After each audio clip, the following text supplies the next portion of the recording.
Very important as a roofer to get up early in the morning. You want to beat the sun, you want to beat the heat. Got to get out there at daylight, maybe a little bit even earlier, and your body will adjust as you're up there working with the sun. As it rises and the heat builds, your body adjusts to that, much like a lizard or something.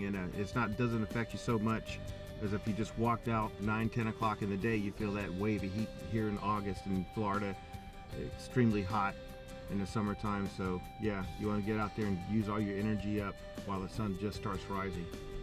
Hi, I'm Ron West, and I'm America's fastest roofer.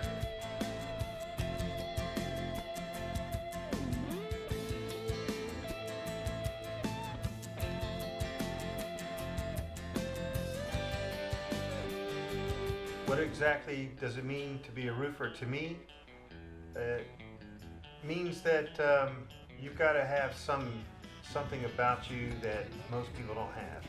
You got to have some fire in you to be a roofer. You've got to be able to feel pain when you wake up in the morning and work your way through it to get to the end of the day.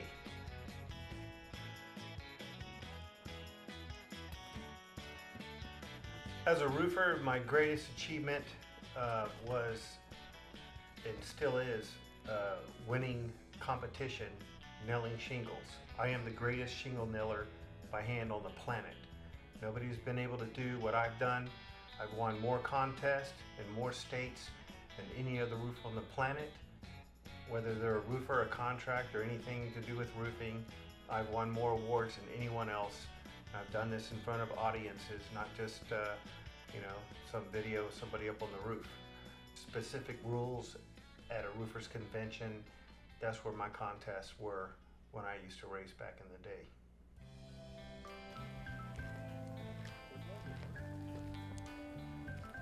Roofing is a monotonous job, at least laying shingles it is. You just pick up a shingle, you set it down, you nail it. You pick up a shingle, you set it down, you nail it. So the roofers, we would come up with this thing where we would go see who could do this the fastest, and this is where this contest, this speed came about, because you get paid by the square footage, by how many shingles you can lay. I was young and dumb, and I stayed up all night drinking. I think my competition were buying me alcohol and sending women over to me.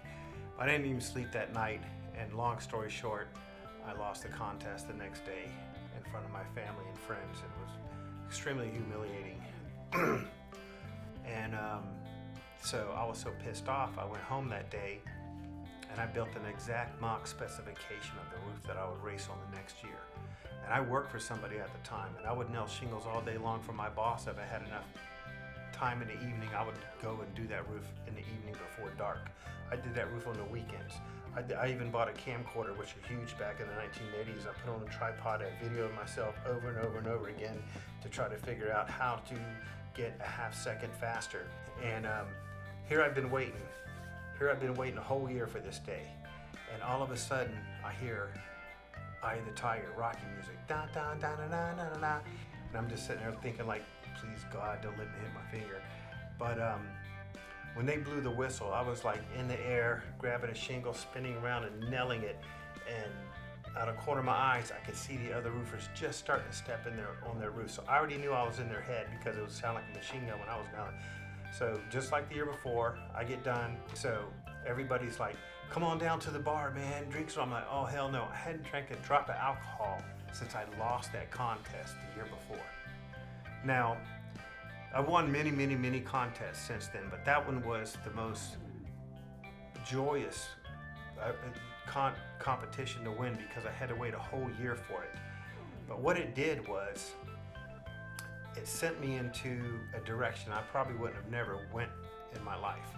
Because I was just that guy, I go to work for my boss, I get off work, I go to the bar, I drink a pitcher of beer and shoot some pool, some darts, that was my life. And I got my contractor license not long after that, and then, my life just totally changed.